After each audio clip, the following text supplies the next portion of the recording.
एक समय था जब देश में भ्रष्टाचार की जड़ें बहुत गहरी हो चुकी थी और हर कोई बदलाव चाहने लगा था। ऐसे ही दौर में अरविंद केजरीवाल, अन्ना हजारे और किरण बेदी जैसे समाज सेवकों ने एक आंदोलन किया और पूरे देश को अपने साथ जोड़ा। अन्ना हजारे उस आंदोलन के पोस्टर बॉय थे, लेकिन वक्त और पॉपुलैरिटी के साथ सब बिखरते चले गए। किरण बेदी ने बीजेपी का दामन थामा तो अरविंद केजरीवाल ने अपनी पार्टी बना ली। रह गए तो अन्ना, इस उम्मीद में कि करप्शन और ब्लैक मनी की उनकी लड़ाई को कभी न कभी गंभीरता से लिया जाएगा।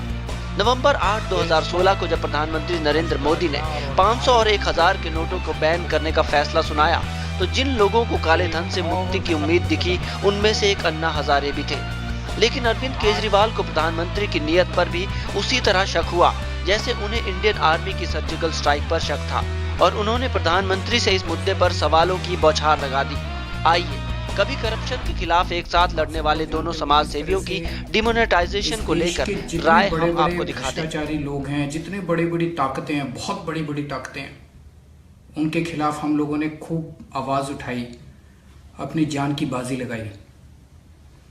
कुछ साल पहले जब रॉबर्ट वाड्रा का नाम लेने में इस देश के लोग कांपा करते थे, रॉबर्ट वाड्रा के खिलाफ मैंने प्रेस कॉन्फ्रेंस करके सबूत सारे देश के सामने रखे थे।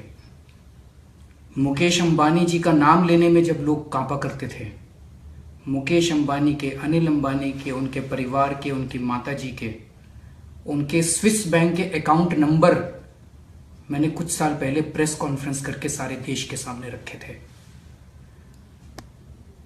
49 दिन की हमारी सरकार बनी। 49 दिन की सरकार में शीला दीक्षित जी के खिलाफ 4 एफआईआर हम लोगों ने दर्ज कराई थी। मुकेश अंबानी जी के खिलाफ बाय नेम, नाम से हमने एफआईआर दर्ज कराई थी। भ्रष्टाचार के खिलाफ खूब लड़ाई लड़ी हम लोगों ने। अगर कोई भी कदम भ्रष्टाचार के खिलाफ उठाया जाएगा, चाहे कोई पार्टी की सरकार उठाए, बीजेपी, कांग्रेस, कोई भ्रष्टाचार के खिलाफ आवाज उठाएगा, उसका हम पूरा समर्थन करेंगे। और पार्टी से ऊपर उठ के कोई अच्छा काम होता है, देश के लिए काम होता है, हम साथ देते हैं। स्वच्छ भारत प्रधानमंत्री जी ने किया, मैं खुद झाड़ू लेके उस दिन निकला था, मैंने तारीफ की थी प्रधानमंत्री जी की। सर्जिकल स्ट्राइक्स किया उन्होंने, मैंने तारीफ की थी, सैल्यूट किया था प्रधानमंत्री जी को। मीडिया ने मेरे बयान को तोड़ मरोड़ के चलाया था, लेकिन अगर आप मेरा वीडियो देखें, मैंने सैल्यूट किया था प्रधानमंत्री जी को। अभी परसों जो कहा गया कि 500 और 1000 रुपए के नोट बंद किए जा रहे हैं, और ये बंद करने से काला धन और भ्रष्टाचार कम होगा, मैंने 2 दिन तक कुछ नहीं बोला। मैं इसलिए नहीं बोला क्योंकि मैं समझना चाह रहा था। मैंने कई एक्सपर्ट से बात की, कई लोगों से बातचीत की इन 2 दिनों के अंदर कि आखिर ये है क्या। बहुत लोगों से, आम लोगों से भी बात की। मेरे को एक सीधी सी चीज समझ नहीं आ रही। 500 और 1000 रुपए के नोट बंद करके 2000 रुपए के नोट लाने से भ्रष्टाचार कैसे कम होगा? 500 और 1000 रुपए के नोट बंद करके 2000 रुपए के नोट लाने से काला धन कैसे कम होगा? यह बात मेरी समझ के परे है। अगर प्रधानमंत्री जी कहते हैं मैं 500 और 1000 रुपए के नोट बंद कर रहा हूं, बस पूरी तरह से मैं साथ देता, हम साथ देते पूरी तरह से उनका। लेकिन 500 और 1000 रुपए के नोट बंद करके 2000 रुपए के नोट ला रहे हैं, कुछ गड़बड़ लग रही है भाई। अगर किसी को 1 लाख रुपए की रिश्वत देनी है, 1000 के 100 नोट ले जाता है। अब अगर उसे 1 लाख रुपए की रिश्वत देनी है तो उसे 100 नहीं 50 ही नोट ले जाने पड़ेंगे। तो आपने भ्रष्टाचार करना आसान कर दिया। ये तो भ्रष्टाचार कम कर रहे हो कि भ्रष्टाचार ज्यादा कर रहे हो? अभी तक मान लो किसी के घर में 100 करोड़ रुपया पड़ा था, 500 के नोट पड़े थे, अब आपने उसको 2 हजार रुपए के नोट दे दिए, तो वो तो उसी में 4 गुना नोट रख लेगा। आप काला धन कम कर रहे हो, उतनी जगह में वो तो 4 गुना नोट रख लेगा। तो आप तो काला धन बढ़ाने को प्रोत्साहित कर रहे हो लोगों को। तो ये समझ नहीं आ रहा मेरे को, तो ये चल क्या रहा है, हो क्या रहा है? पूरे देश के अंदर अफरा तफरी मची हुई है। लोगों के पास दूध खरीदने को पैसे नहीं है, दूध बेचने वाला दूध नहीं बेच पा रहा, सब्जी बेचने वाला सब्जी नहीं बेच पा रहा, दवाई बेचने वाला दवाई नहीं बेच पा रहा और लोग खरीद नहीं पा रहे। सारे देश के अंदर अफरा तफरी मची हुई है। एक चीज तो सब लोग जान मानते हैं, मोदी जी बहुत बढ़िया मैनेजर हैं। अगर वो चाहें तो कुछ भी चीज को बढ़िया मैनेज करते हैं।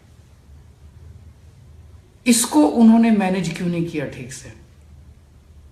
इसके पूरी प्लानिंग करके मैनेज क्यों नहीं किया? मान लो जैसे आज कई लोग मेरे को कह रहे थे जी 20 दिन पहले से बिना बताए, चलो वो बताना नहीं चाहते थे, सारे एटीएम्स के अंदर अगर 100-100 नोट के नोट डाल देते तो जनता के हाथ में 100-100 के नोट आ जाते।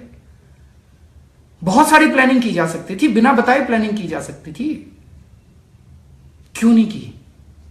तो एक मन में शक ये पैदा हो रहा है कि पूरा जो क्राइसिस है, पूरी जो अफरा तफरी है, मार मची हुई है देश के अंदर, जो लोगों को तकलीफ हो रही है, कहीं ये जानबूझ के तो नहीं की जा रही? ने जो 500 रुपया और 1000 रुपये के नोट अचानक से रद्द करने का जो निर्णय लिया, वो अभिनंदनीय है ऐसे मैं मानता हूँ। क्योंकि हमारे देश में काला धन बहुत छुपा हुआ है। विदेश में तो है, हमारे देश का काला धन विदेश में है, लेकिन हमारे देश में भी काला धन कम नहीं है।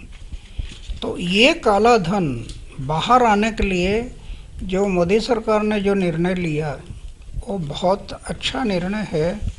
मैं तो एक क्रांतिकारक निर्णय ऐसे मैं मानता हूँ।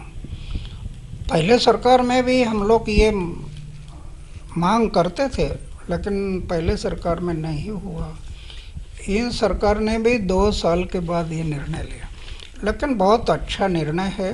क्योंकि ये जो 500 रुपये और 1000 रुपये के नोट जो है, गरीब लोग इसको ज़्यादा यूज़ नहीं करते।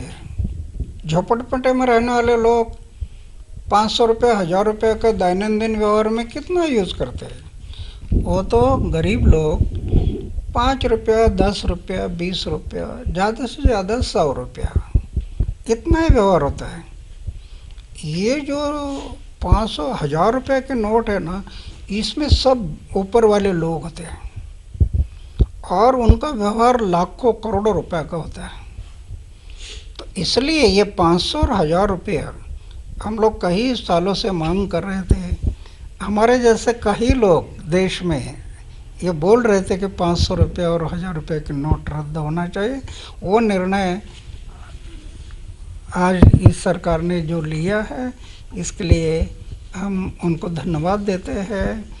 और क्योंकि ये काला धन जो है ना, एक तो बीच में कई लोगों ने 500 रुपया और 1000 रुपये की बनावट नोट निर्माण किया, बनावट, उससे भी काला धन बढ़ते गया। और वो जो बनावट नोटें निर्माण हो गई, वो पैसा आज का जो हमारा अतिरेकी है, अतिरेकी जो आते हैं हमारे पास, तो बहुत सा काला धन उनको हमारे से लड़ने में लगा देते हैं ये दुश्मन। तो आज ये 500 और 1000 रुपये के नोट का जो निर्णय है, वो उसको भी ब्रेक लगेगा। जो अतिरेकी हमारे देश में उनका दुरुपयोग करते हैं, उनको ब्रेक लगेगा। सिर्फ एक बात है कि अभी जो निर्णय लिया वो बहुत अच्छा निर्णय है, लेकिन ये कायम रखने के लिए एक बात करना बहुत ज़रूरी है कि आगे के लिए, आप पढ़ा है हमने कि आगे भी 2000 रुपये के नोट लाने वाले, 500 रुपये और 2000 रुपये। तो 2000 रुपये के नोट आना, इतना, इससे काला धन फिर से निर्माण होने की संभावना है। नीचे वाले गरीब लोग हैं, वो 2000 रुपये दैनंदिन व्यवहार में यूज़ नहीं करते, ये बड़े लोग करते हैं।